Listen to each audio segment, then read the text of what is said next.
ప్రియులారా, బాగున్నారా? దేవుని వాక్యాన్ని క్రమంగా చదువుచున్నారా? ప్రార్థించుచున్నారా? నేటి ధ్యాన వాక్యము దినవృత్తాంతములు మొదటి గ్రంథము 19వ అధ్యాయము 13వ వచనం. యెహోవా తన దృష్టికి ఏది మంచిదో దానిని చేయును గాక.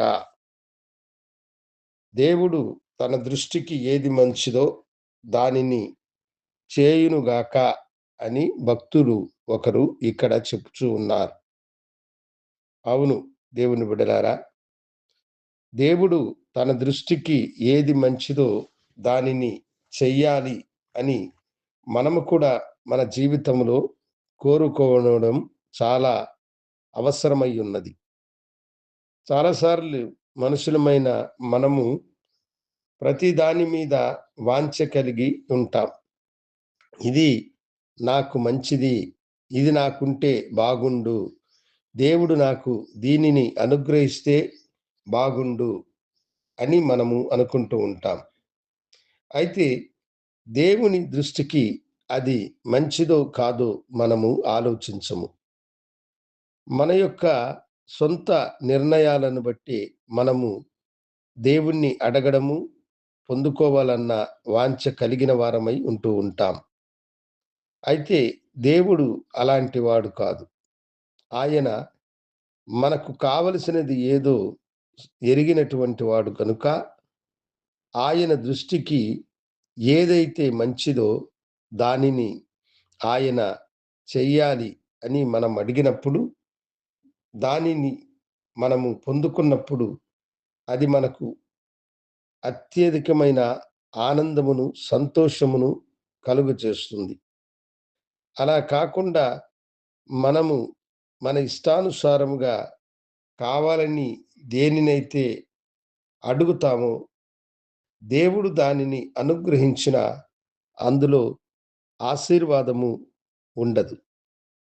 దేవా, నీ దృష్టికి ఏది మంచిది? నేనేమి చెయ్యాలి? నా జీవితంలో నేను ఎలా నడవాలి?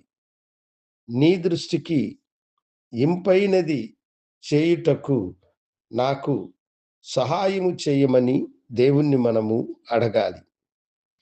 దేవుని కార్యాలు ఆలస్యమయ్యే కొంది మన సొంత నిర్ణయాలను మనము తీసుకుని దాని ద్వారా మనము అనేకమైన నష్టాలను ఎదుర్కొంటూ ఉంటాం. అబ్రహాము శారా జీవితములో ఆ కార్యము జరిగింది. అనేక రోజులు అబ్రహాము శారాలకు పిల్లలు కలగకపోతే శారా దేవుని వాగ్దానమును నమ్మలేనటువంటి స్త్రీగా మారి తన దాసిని తీసుకుని వెళ్ళి అబ్రహాముకి భార్యగా కట్టబెట్టింది. తద్వారా జరిగిన కార్యం ఏమిటి?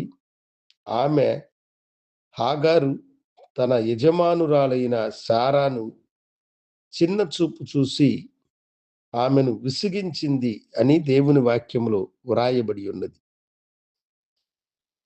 కనుకనే దేవుని బిడ్డలారా, దేవునికి ఇష్టము లేనటువంటి ఒక సంతతి భూమి మీద విస్తరించడము మనము చూడగలుగుతాం. దేవుడు తన దృష్టికి ఏది మంచిదో అది తగిన కాలమందు చేయువాడు కనుక వాగ్దాన కుమారుడైన ఇస్సాకుని అబ్రహాముకి దేవుడు అనుగ్రహించినాడు. మన జీవితంలో కూడా మనము తొందరపడి నాకు ఇది మంచిది, అది మంచిది అని అనుకోకుండా, మీరు వ్యాపారం చేయాలని అనుకున్నా, ఉద్యోగములో చేయాలని అనుకున్నా, పరిచర్యను చేయాలని అనుకుంటున్నా, దేవా, ఇది నీ దృష్టికి మంచిదా కాదా అని ఆయనను అడిగి మనము నిర్ణయాలను తీసుకున్నప్పుడు ఆ నిర్ణయం ద్వారా మనము ఆశీర్వదించబడతాం. మేలైన వాటిని అనుగ్రహించడానికి ప్రభువైన యేసు మన కొరకు ఈ లోకానికి వచ్చి మృతి పొందినాడన్న సత్యమును మనం గుర్తెరిగి విశ్వాస జీవితములో ముందుకి కొనసాగుదాం. ప్రార్థించుకుందాం. గనుడా, నీ బిడ్డలు అడిగేవి మీ దృష్టికి మేలైనవిగా ఉండడానికి సహాయం చేయమని యేసు నామమున అడిగి వేడుకొంచున్నాము తండ్రి. ఆమేన్. శుభోదయం. ప్రభు మిమ్మలను దీవించును గాక. ఆమేన్.